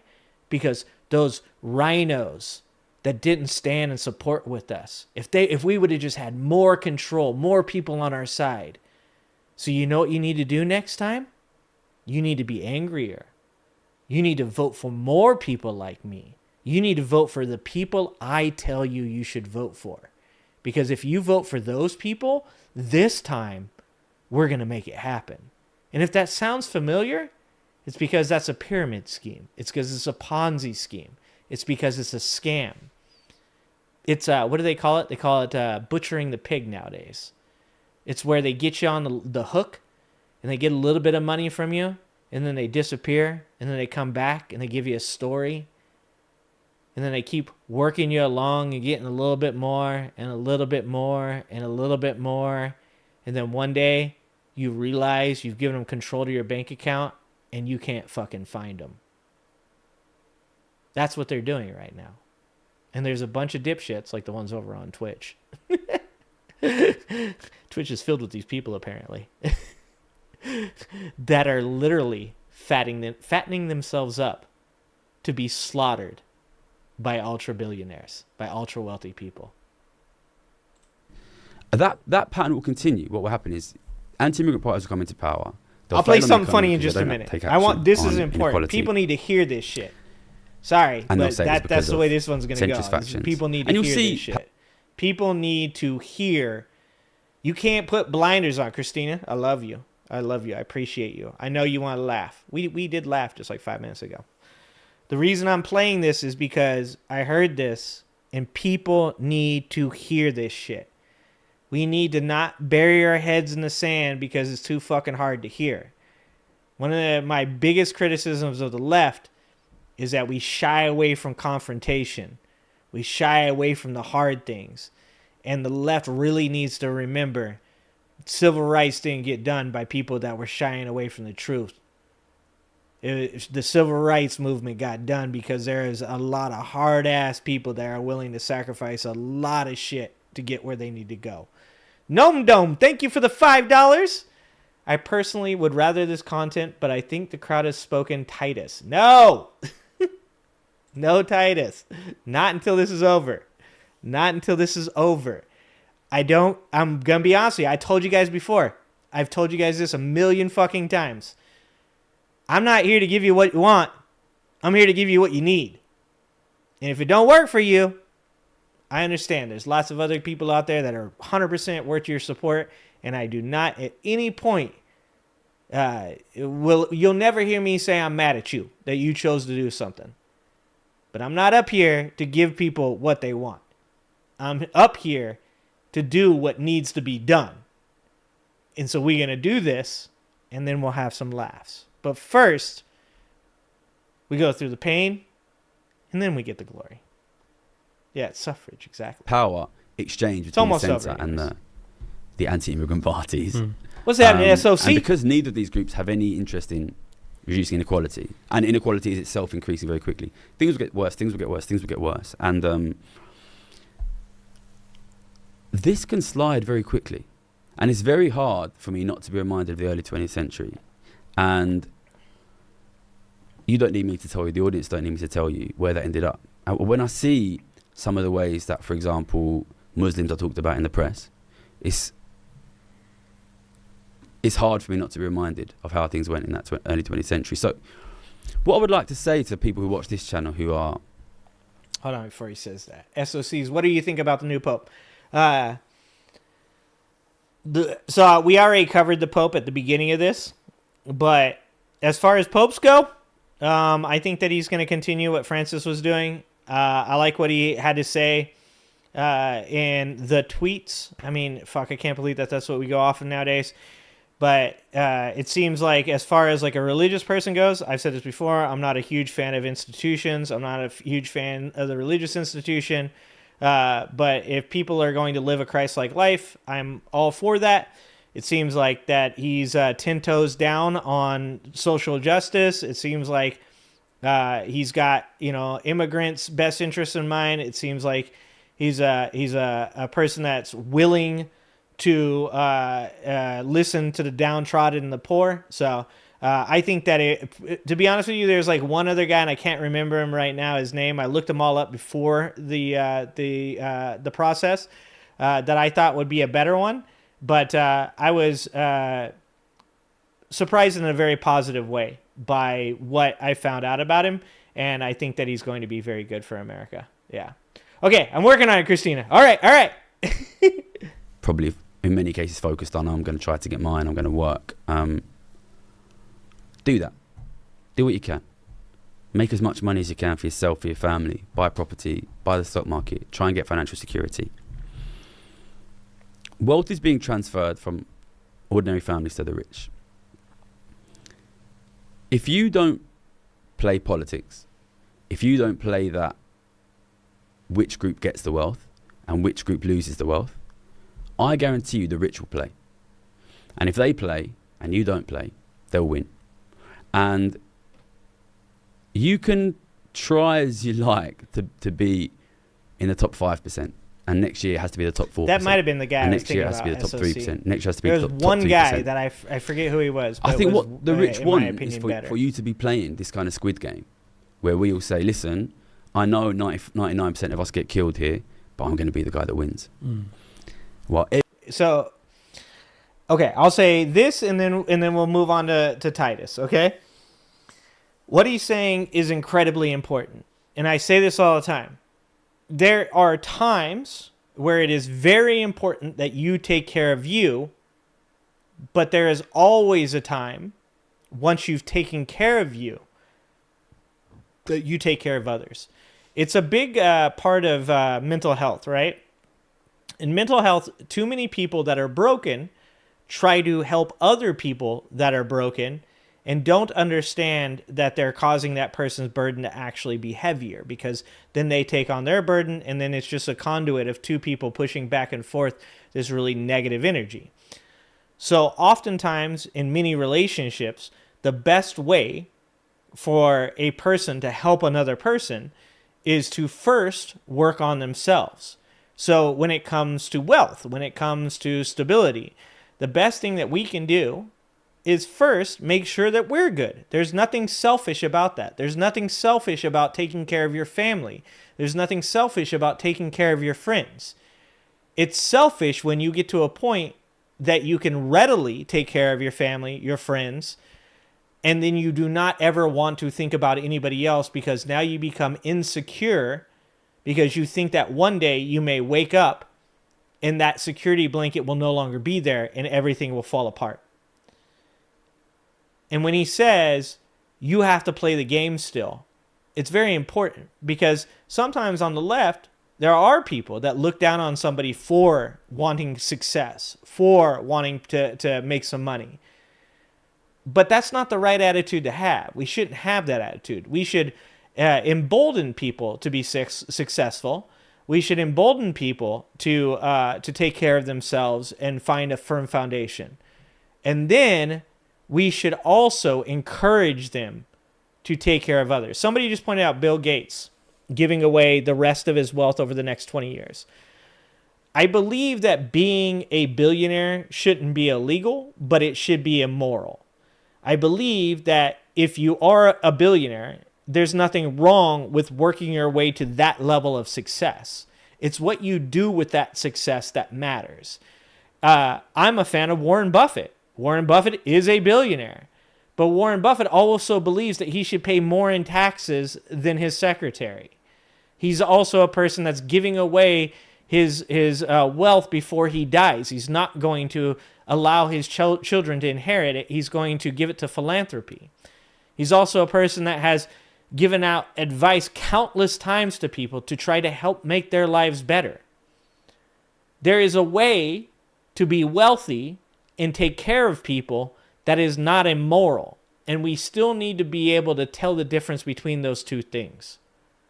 George Soros, who's the boogeyman to the right, has given away something like 67% of his wealth already. Given it away.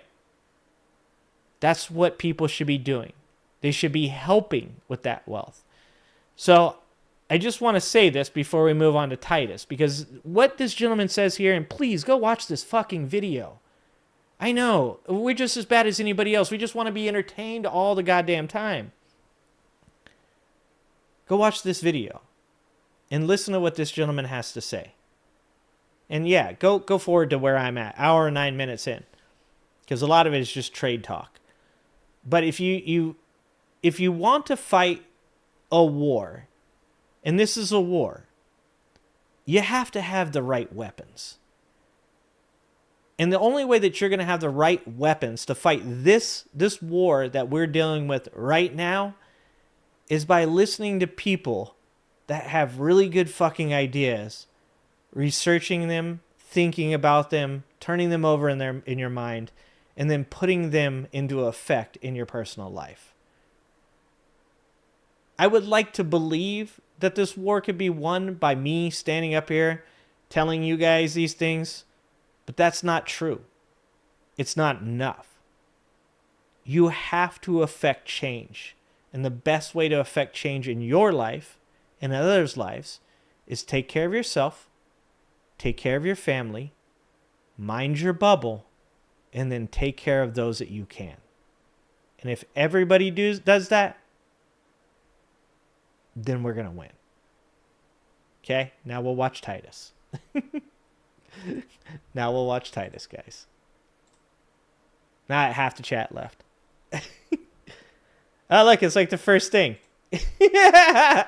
All right, hold on. Let me make sure that fucking half the chat's still here. I told you guys, at the end of the day, I don't care. If nobody watches my show, it's okay. I'll sit up here and speak this shit to a fucking empty hall, if that's what it takes.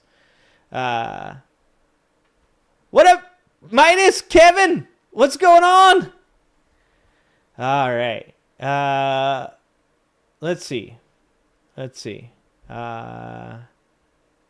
Paradox of Wealth. I'll check that out. Yeah. It's called the podcast is Words of Rizdom, and that guy's name is Gary Stevens, just so you guys know. All right, let's watch the Titus that you guys wanted to watch. I'm sure it's funny, guys. I'm sure it's funny. I know it's funny, and you guys know I like to laugh. Hi, I'm Christopher Titus, and this...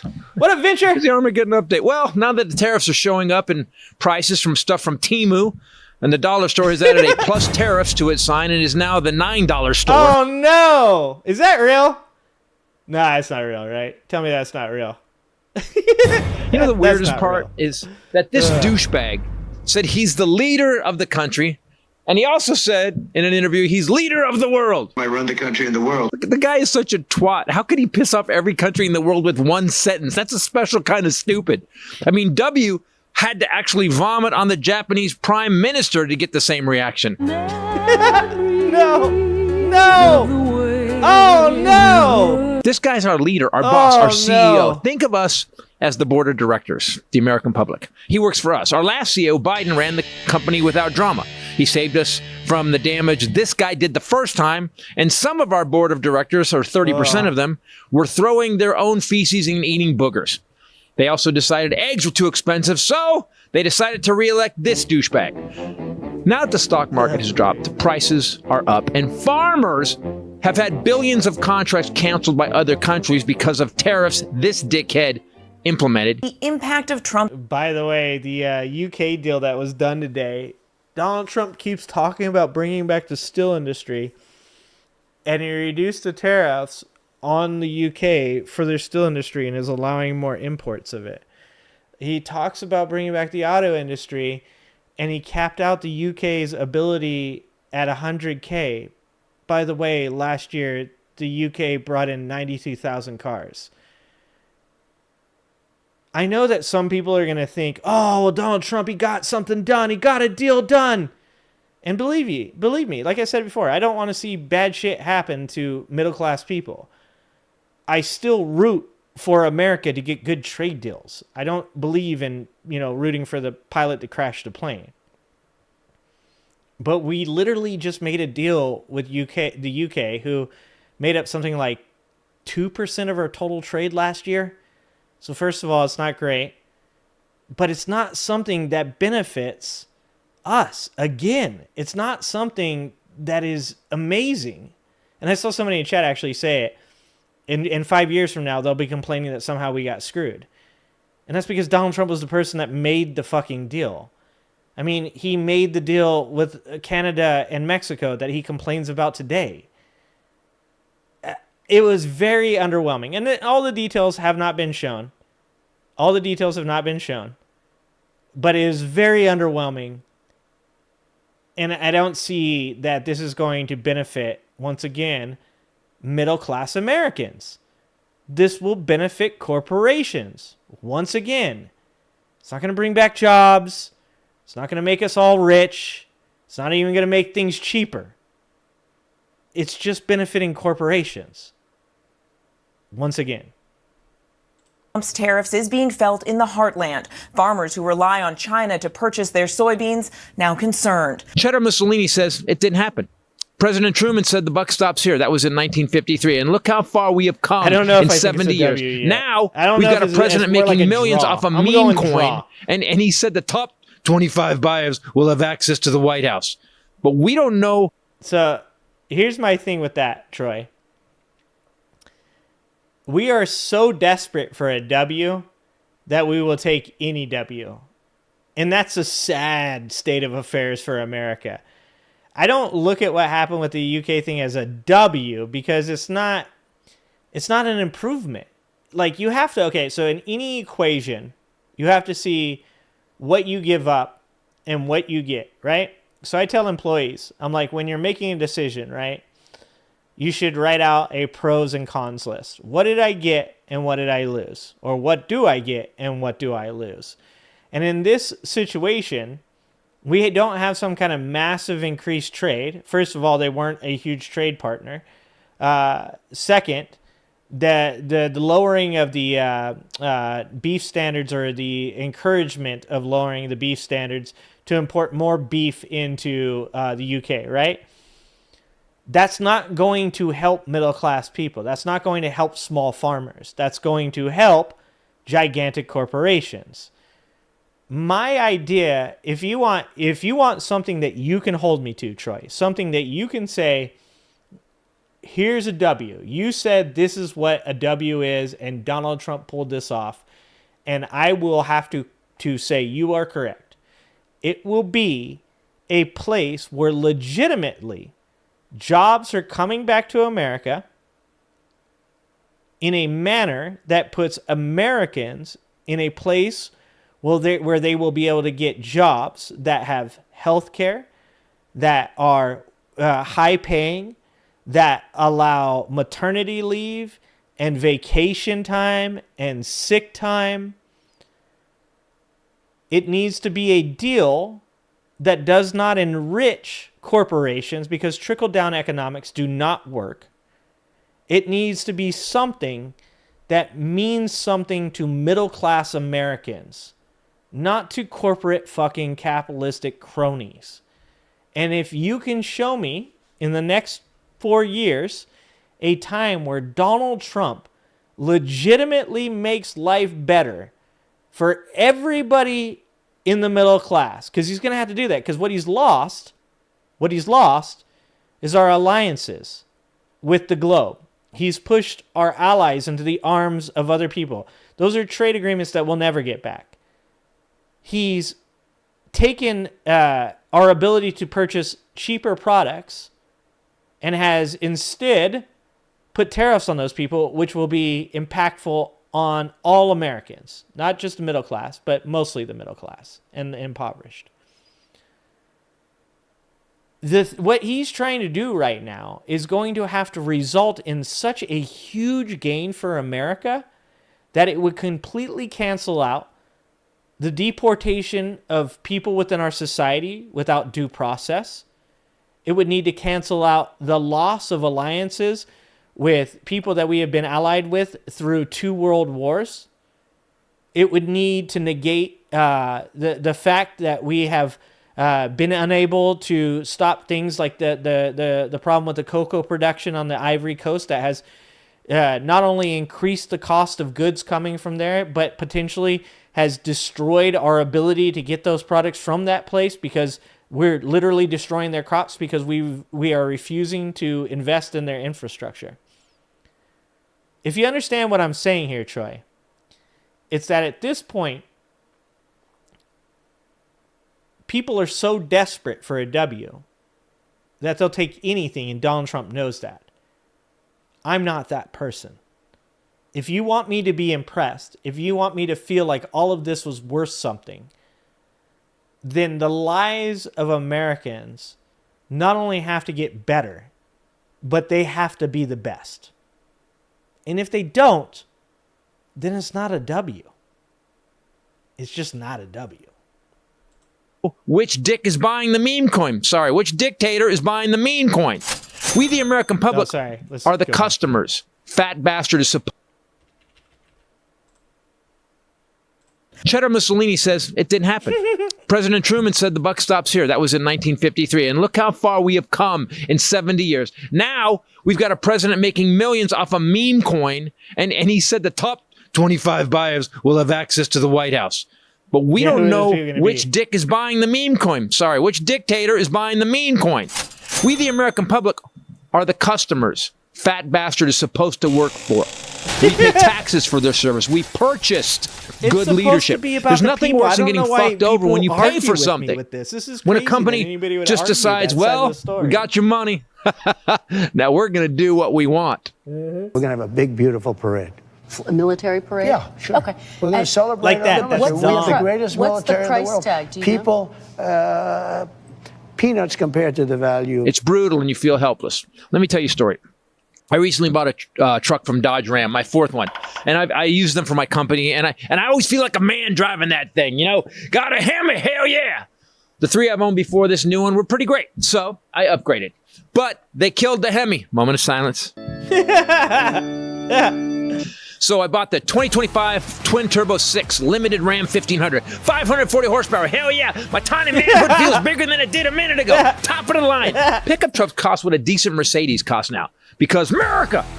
So I drove the truck on one trip. One. And the motor launched. Hydrolock. Stranded me on the Richmond Bridge. Actually, I just rolled off to the first exit. Brand new. Motor launched. I had to pay for a tow truck and a flight home. We'll call that Dodge's tariff. It's been at the dealer for 30 days, still not fixed. Ram and Stellantis have been great on the phone, though, but like a hooker telling you how sexy you are. And they've done jack shit about the truck. I've made 2 payments for a truck I can't drive, don't have, and they won't fix. So, like the current Trump administration, Dodge Ram bullshits and does what they want. Trump bullshits and does what he wants. Yeah. We are the customers. We are the people that pay for this country. You know, we paid for Meals on Wheels for our seniors. We paid for the education department. We paid for Social Security. Yet he thinks he runs the world. He's deporting citizens. He's sending people who are legally here away. He's faking pictures. He's tanking the economy. Prices are up. He lies like no one has ever seen. Makes my ex-wife look like the Pope, who J.D. Vance killed. But according to Bill Maher, while Trump's destroying the country, deporting legal residents and citizens, Maher thinks he's a nice guy. He's much more self-aware than he lets on in public. I'm just taking as a positive that this person exists. Like all the people at Dodge Ram. And like Dodge Ram, America was sold a shitty product, Trump. Same product they bought before. And this time, like Dodge Ram did to me, America's really getting screwed. And I can't even move to Canada because I don't have my truck to drive anywhere. But at least I can do something and bitch here on the podcast. That's in me, America, Titus. We don't have a lemon law for president. But we need one. What up, Jeremy? I'm Christopher Titus, and this is the Armageddon Update. That would be great if we could just have somebody just file suit and go, yeah, man, his performance has not been up to par. No. The world was supposed to be over on day one. Didn't happen. So guess what? Yep. Nothing you said was going to happen happened. Yeah. Oh. All right, we'll get to the Terrence Howard video, I guess, another night. We did Titus instead. For the people, all right? I gave in. Oh, Jesus Christ. This camera, it's been a tough night. There's been a lot of technical difficulties. It's blurry. The game stopped working. The chat yelled at me until I watched Titus. It's been a tough night. Oh, man. Good thing it's Thursday. Look, this is all I want to say. This is how we'll finish the show. I didn't like George Bush Jr., okay? Let's get the book. Where's the book at? Where's the book? Okay? Wasn't a fan. Wasn't a fan of George Bush Jr. But there were times when Bush would do something and the left would react. Oh, fucking ah! And I go, okay, well, this seems a little out of pocket. Like, is this really what we're focusing on? We're this mad about this? And we moved to, like, Romney running for president, right? And I was like, not a fan. But once again, he's probably not the worst. Probably survived that. And also, not everything he does is bad. And I've said a lot of times on this show, I'd have engagements with conservatives where we could argue about smaller government, where we could debate how our tax money is used, where we could debate whether or not America should be the world police. And by the way, that was always a fun one. The thing with Donald Trump is that at no point does Donald Trump ever show any real care for American citizens or helping us, our lives get better. He says it. He does say it a lot. He does. But he never does anything.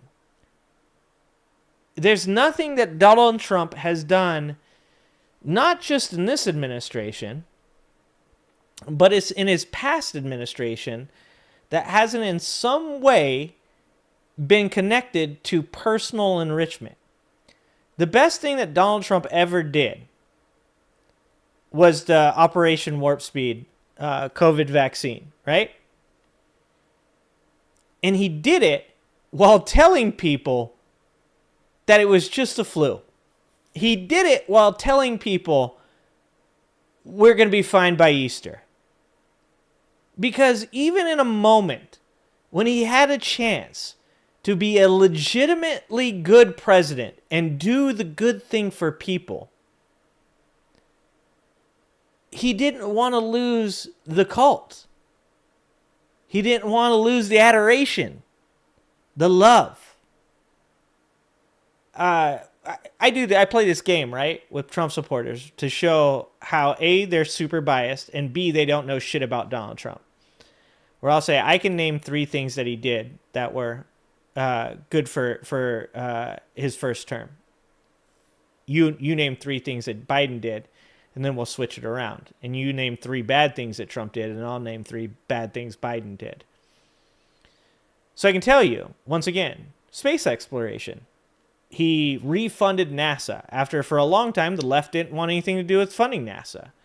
Because there's a big movement for taking care of the homeless, and I have the argument that there's at least 25 things that we currently have here on Earth that benefit people that came from the space race.